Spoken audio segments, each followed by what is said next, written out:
Hi everyone, welcome back to the Cranbourne East Secondary Podcast today. As you can tell, we're all having to wear face masks indoor due to the change of the rules. But once again, you still have myself, Mr. L. And me, Mr. Young. And we have our special guest today, Miss Battle. Hey everyone. So we've got Miss Battle joining us for the first time today. Thank you so much for joining us. Thanks for inviting me, guys. No, that's all right. Welcome. Yeah, so Mr. Young and I were just talking about how, across the different guests, we want to try and talk to teachers who teach different subjects that could really expose our kids to. Because, for example, some of our senior kids, if they're not doing any sort of visual arts, are you even teaching any senior kids at the moment, Miss Battle? The highest I teach up to is year 10. Yeah, exactly. So I can't imagine any of our year 11s and 12s who are hanging out outside there right now, they wouldn't even know who you are. So I speak to a few of them. A couple of them call me Miss Mary Poppins. Miss Mary Poppins. Because of my accent. Yeah, and the hair color and everything. Yeah. But yeah, so it's good to have some teachers on so that we get to know more about you and the students will also get to know more about you as well. So yeah, I met Miss Battle at the start of this year, and one of the things that really caught my attention is just the many different places that you've taught at before. So would you like to talk us through some of the places that you've taught at before around the world, potentially? Well, basically, I taught in England for 8 years. And then I decided to have a bit of a career break, and I came to Australia backpacking for a year, and I went to New Zealand for a month. And then I got a job in Kuala Lumpur in Malaysia, and I taught there for 2 years before actually moving to Australia permanently, and then I got jobs here. Okay. Yeah. So which part of England were you teaching at? I come from a wonderful place called Suffolk. Okay. If you don't know it, Ed Sheeran makes it very famous because he also comes from Suffolk, not very far away from where I come from, Ipswich. Oh, that's great. Awesome. Yeah. So, England down to Australia first, Melbourne or elsewhere? The first place I flew into was Cairns. Cairns. Oh, Yeah. wow. Nice and sunny. Yeah, this is going to sound really stupid. I got off the plane and I went to like the place where they sell drinks and stuff. And because I lived in Europe, like you'd go to another country and everyone would speak a different language. So when I went to ask for a drink, I was like, "Can I please?" And they just looked at me like, "What? You're so crazy." And then I was like, "Oh yeah, everyone speaks English." Yeah, how convenient. Yeah, exactly. I actually feel that as well. Like sometimes I'll go to even like just a place that actually does speak English, and then I'll feel the need to just be like, "So do you have this item for me? Like just like, this item?" Yeah. And they're like, "Yes, what do you want?" Oh yeah, Exactly. they speak English. Yeah.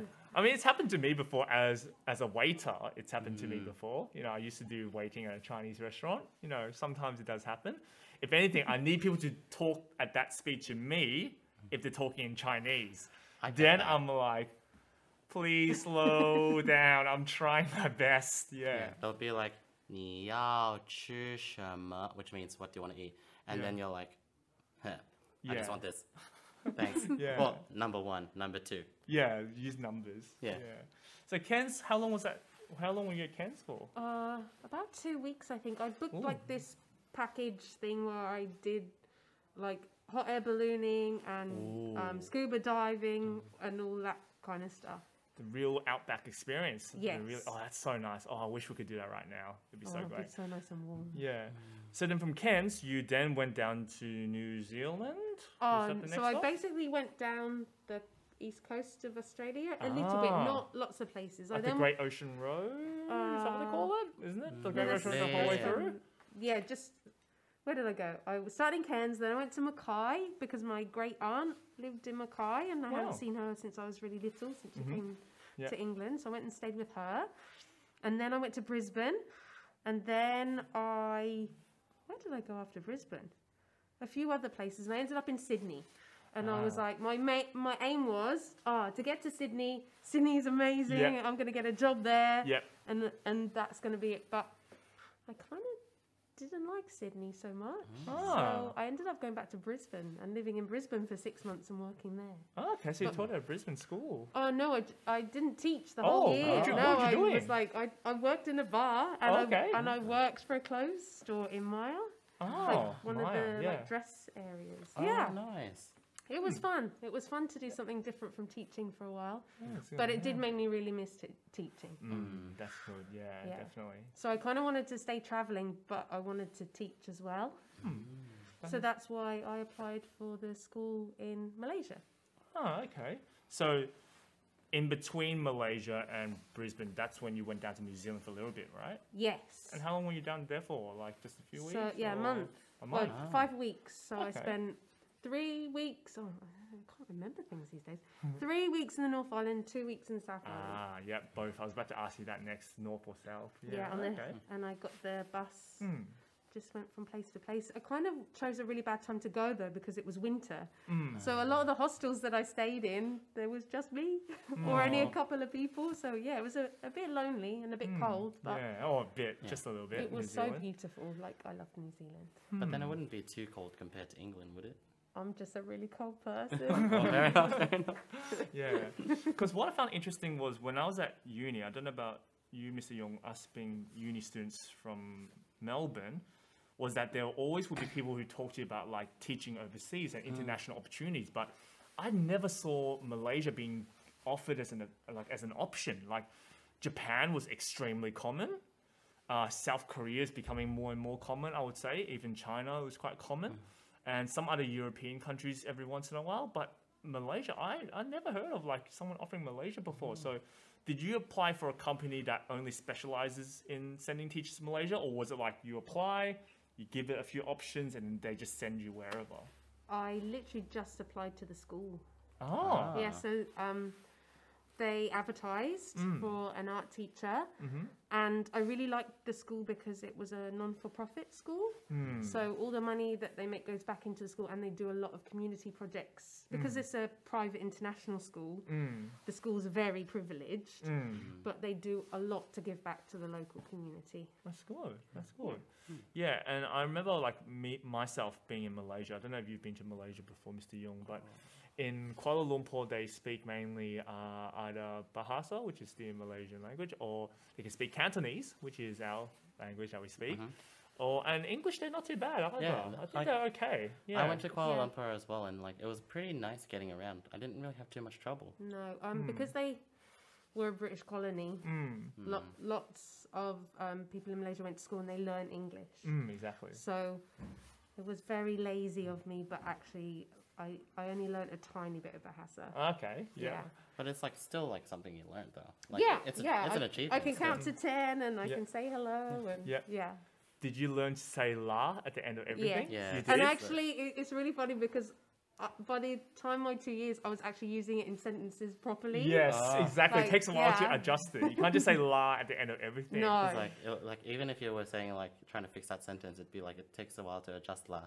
Yeah, it's like the way you say la and also what words you take out to replace sometimes. It's also pretty interesting when you listen to different languages and non-official language, I guess. It's just everyday conversational languages of the country. It was really interesting actually because you'd be in a lift or elevator. An elevator, is that the word? Yeah, elevator lift. With like lots of different people. and because, yogurt, whatever. It's yogurt. Let's not start okay. this. Every time Hope I Mr. say Churchyard's not listening because he's another yogurt person. But go on. every time I say yogurt in a lesson, all the students are like, "What is going on?" Yeah.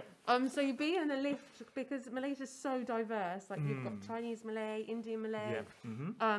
Like people would be talking in like a language, but then there'd be the odd English word in there, and then you'd Yes. get bits of their sentences, and Yeah. and it would just be so natural for them to go from different languages. Yeah. It was very inspiring. Definitely. And I remember you telling me, but even the time that the school started and ended was very different. So do you want to elaborate a bit on that for our so- listeners? Not my international school, but the local schools in Malaysia. Yeah. So the public system, they don't. This is from my perspective and what I learnt from being there. students only go to school for half a day because there's not enough money in the system to cater for students to be able to go for all day. So they have like 2 sittings. And this is in Cambodia too, because our school worked with some schools just outside Siem Reap. Because we were raising money to get them a toilet. Wow. Yeah, so the school in Cambodia, they didn't have a toilet, so students would come to school, but then if they needed the toilet, they'd go home, and then most of the time wouldn't come back. Wow. So for the school to have a toilet was like a massive thing, because it kept students in school and actually meant that they could then just go to the toilet there and come back to the class and carry on learning. Yeah. And it was making a really big impact on what they were doing. And in Malaysia, in Kuala Lumpur, where I lived in a big, tall apartment block, I lived kind of over the top of the school, so you could see what was going on, and you'd see the students come in the first session, and then they'd leave and go, and then you get different students in the second session. So teachers would teach, like, I don't know how it worked properly, but I think the teachers taught all day, and then the different students came for their different sections. It's just almost like, imagine our school here, the morning students were different to the students who were enrolled in the afternoon.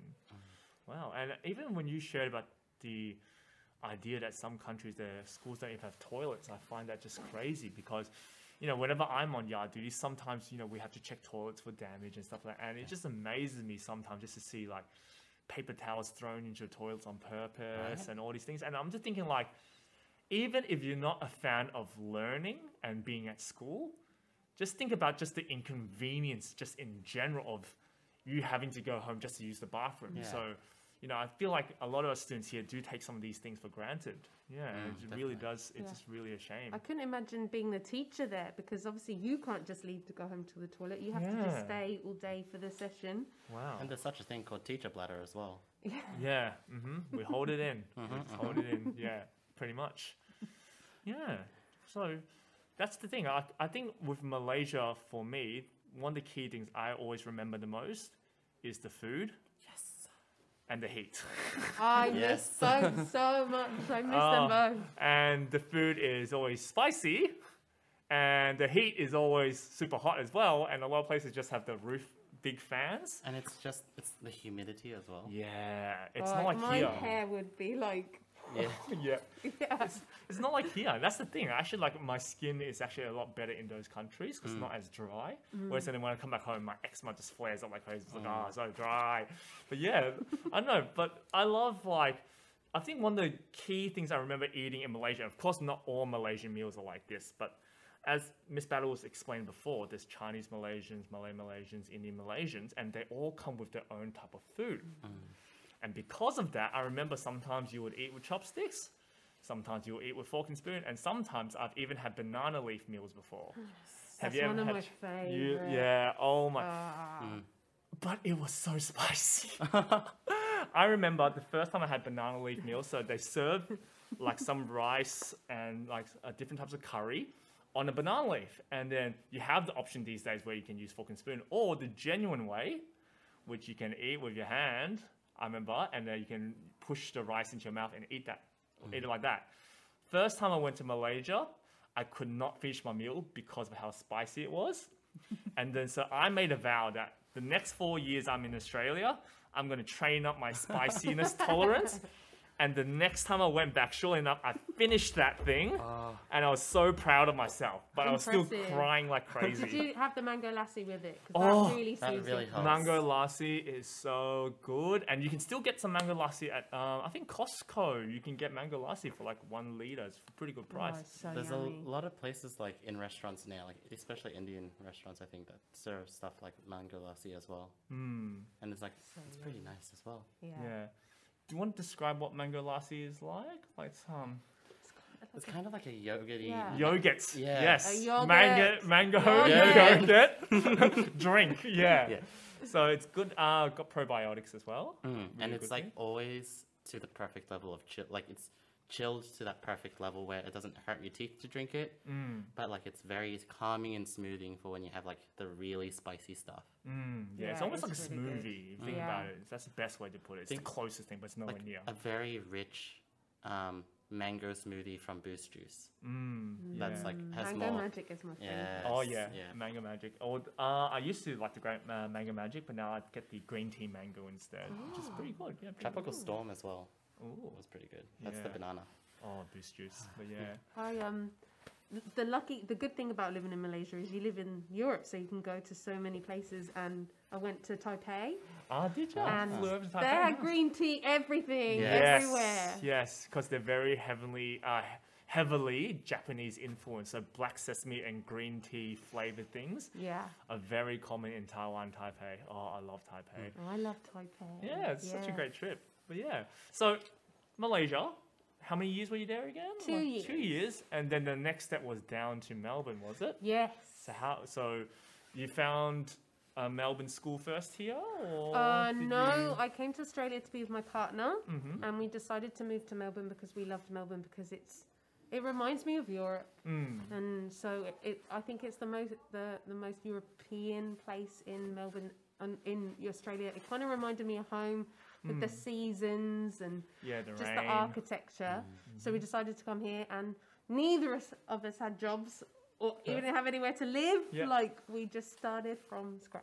Oh, that's interesting because, from Sydney and then Brisbane and then you chose Melbourne next. Okay.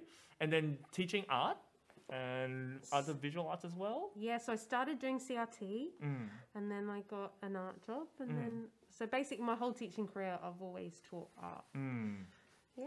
Were you always an artistic student back when you were in high school?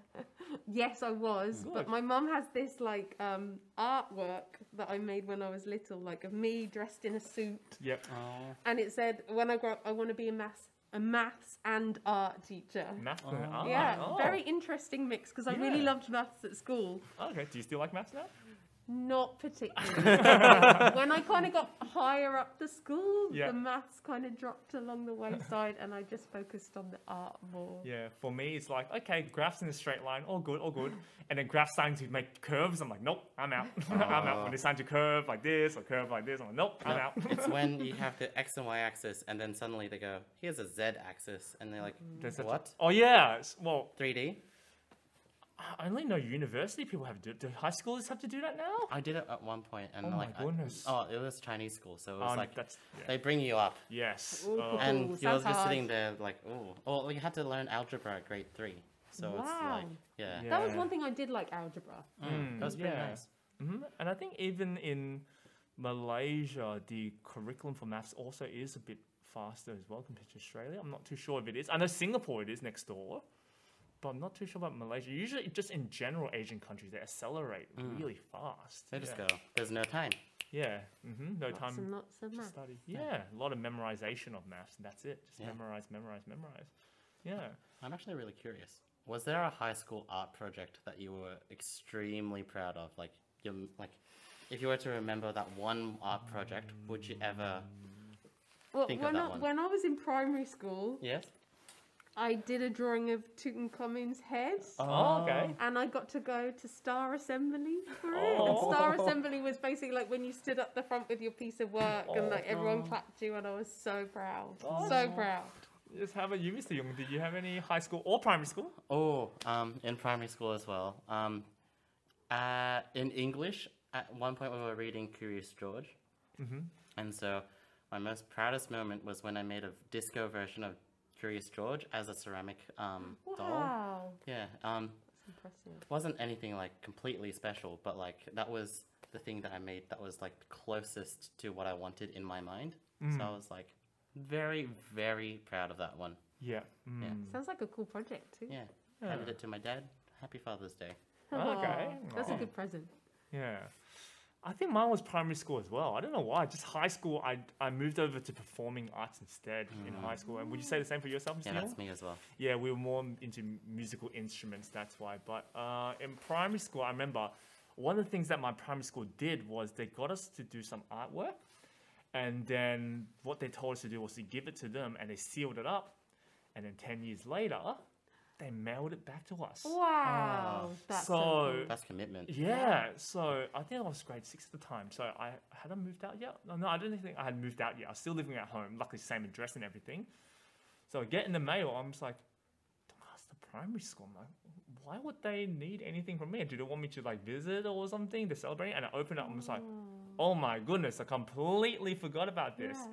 But what I used to do, one of the little art tricks that I like to do a lot as a kid was I would like to get some paper and put it over a jigsaw puzzle, and then I would color over it so that the lighter parts is actually the outline of the jigsaw puzzle. So I did like this art piece which was kind of similar to that, where I had some art in the middle and I put it on top of jigsaw and I just lightly shaded over it, and I had some like cute little stamps and I just stamped around it as well. And then it was just like a letter to myself in the future. Yeah. I didn't achieve any of the things that I thought I would achieve, but we move, yeah. Hey, back when I was a kid, I thought I would be a pizza man, a policeman, and a doctor, all at the same time. That's impressive. Yeah. So would you be serving pizza whilst... No, you'd be delivering pizza whilst... No, it's a whole like marketing thing. Give them pizza, put them into cardiac arrest, save them, and then like, I don't know, do policing on the side. That was very carefully thought through. Yeah. But Miss Bowder, you said you already knew from a very young age that you always want to be a teacher, huh? Yeah. Wow. Did you have any family members that were teachers that influenced you, or did you have just some No. teachers at school who... I had some really, really good teachers through school, but no one in my family is a teacher. Interesting. In fact, I'm the first person in my family to go to university. Oh, yeah, Yeah. that's huge. Yeah. I think for myself, pretty similar. I have relatives overseas in Hong Kong that are teachers. They're either teachers or they're doctors. So my parents were kind of like, well, look, whichever one you do out of those two, if it's in line with the family tradition, sure. And then so I never actually thought I'd be a teacher. I knew I wasn't going to be smart enough to be a doctor. That I knew. But yeah, I ended up teaching myself after doing my first round of placement, and I was like, oh, I really enjoyed this. But in the UK, did you also have to do something similar like placements as well before you were a fully registered teacher? Yes. Or Yeah. okay. So I did a 3-year fine art degree, and then I did a 1-year postgraduate certificate in education.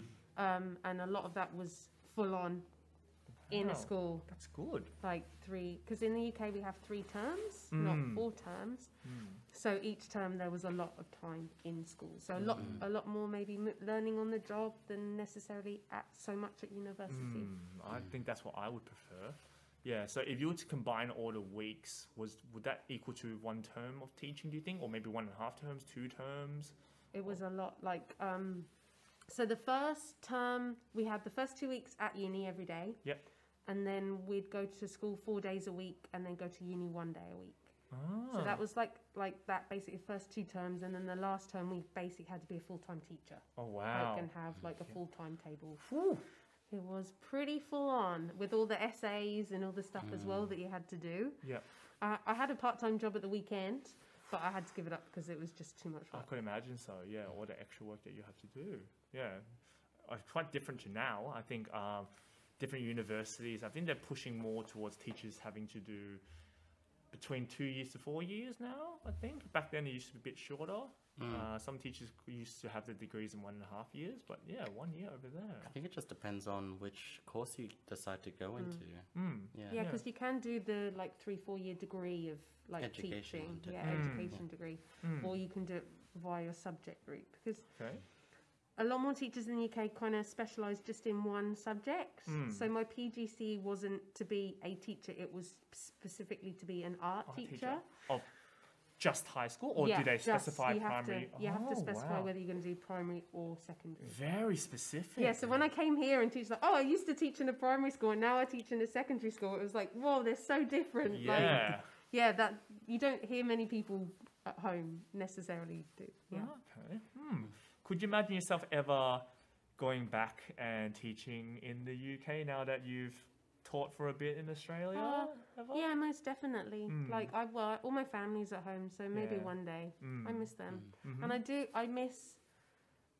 I miss like English stuff, but also I do miss some things about the education system over there. Like I miss teaching GCSE and A level, That's very which is different. like your GCSE is 10 and 11 and A level is 12 and 13, but the Yeah. art course specifically, because it's so creative, and there's like not a written exam, it's a creative practical exam. So Ah. they get like 12 hours or 8 hours to create an Oh. artwork in that time. Oh, so you get a time Yeah. frame to complete the art. Oh, okay. Yeah, I really liked that. That's very different because I feel like my brother who did Viscom, it was just portfolios, but you get to work on that throughout the entire unit.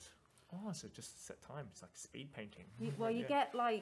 get given like a title, Mm. and you get like 8 weeks of school time to prepare, Wow. like to come up with your ideas and prepare. Mm. And then you go into the exam and you already know what you're doing, but then you get that full like 2 days just to Wow. make that artwork.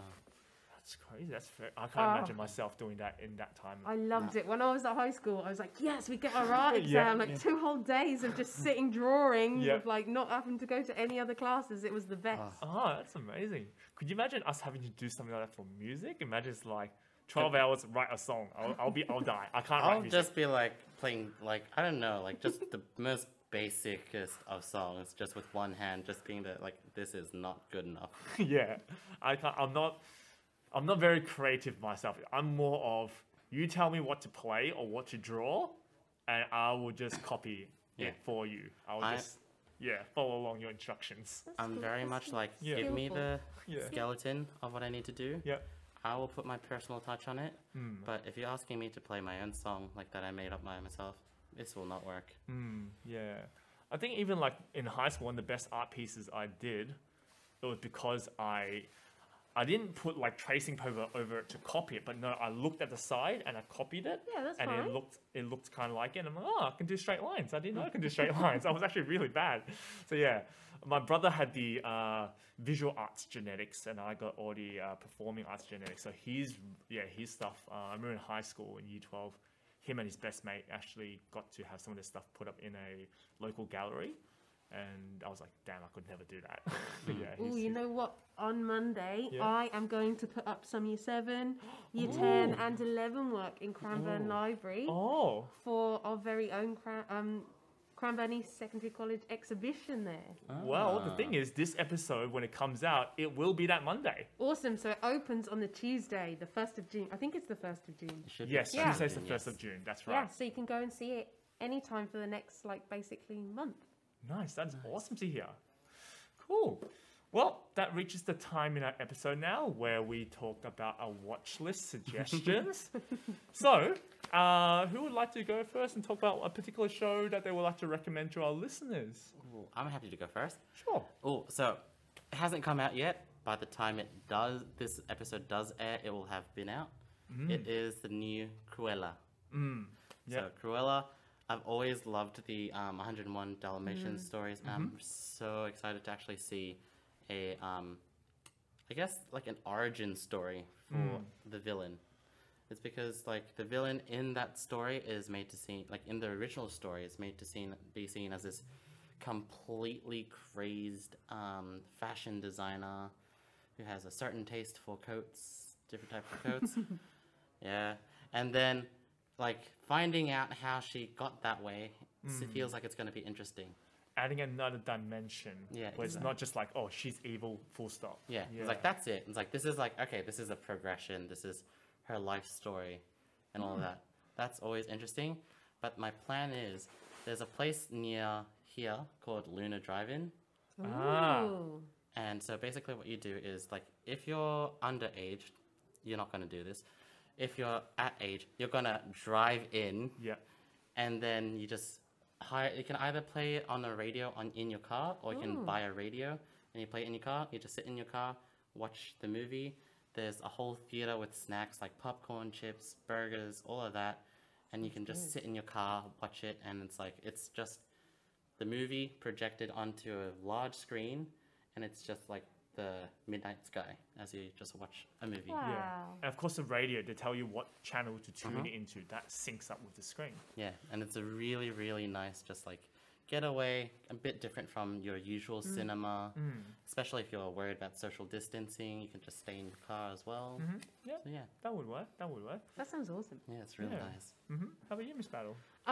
So my year 10s always laugh at me because I still like Riverdale, but I'm not putting that on Yeah, okay, okay, because they'll be like, no. Yeah. No.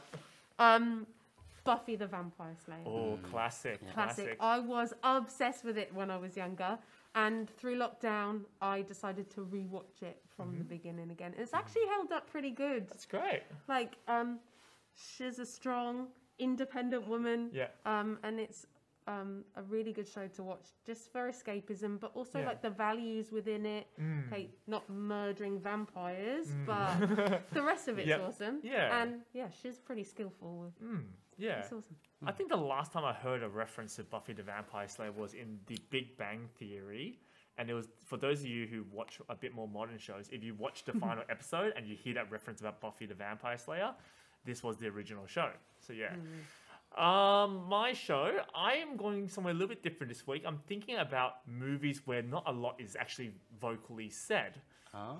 So I'm actually thinking, if you haven't checked that out yet, go give Wall-E a watch, because I think these days I'm starting to learn more and more about performing arts and visual arts where they're not using words as much to convey a message, and us having to interpret as much as we can ourselves. So in Wall-E, the only talking that there is either like one or two scenes with a few humans, but everything else is all just digital, like just robots giving facial expressions, and you watching everything unfold. Yeah. Very Yeah. like, Their relationship. Ava's and Ava and Wally's Wall-E. relationship. Yeah, Oh, exactly. it's so cute. now that you like mention it, it's actually like really skillful how they actually conveyed all the emotion Oh, and yeah. storyline without having to really say anything. So that's really hard. That's And why the I theme thought, is still really current now. Like, Oh, for sure, yeah. definitely. So important. Yeah, definitely. We don't want to end up like that. Yeah, We if- don't want to end up like that. If you're one of my STEM students and you're watching this, like this is basically what we're doing a project on. Yeah, pretty much. It is, isn't it it? is. Yeah, like pollution and stuff like that, right? Yeah. Yeah. That's great. Cool. Using our creativity and using our, academic skills as well, everything combined to make this place a better place. Well, Miss Battle, thank you so much for joining us today on the show. It's been an Thank you absolute for pleasure. having me. No problem at all. So definitely listeners out there, if you want to give us a few more suggestions on different guests as well, or things that you want us to talk about, feel free to send it into the Google form below. And also, all the shows that we recommended today, there'll be links to trailers of them in the resources underneath below as well. But other than that, that's it from us today. We'll catch you all next week. And don't forget to check out the library where there's the art pieces going up when this episode comes out. All right. Good night, everyone, or good afternoon. Stay safe. Bye.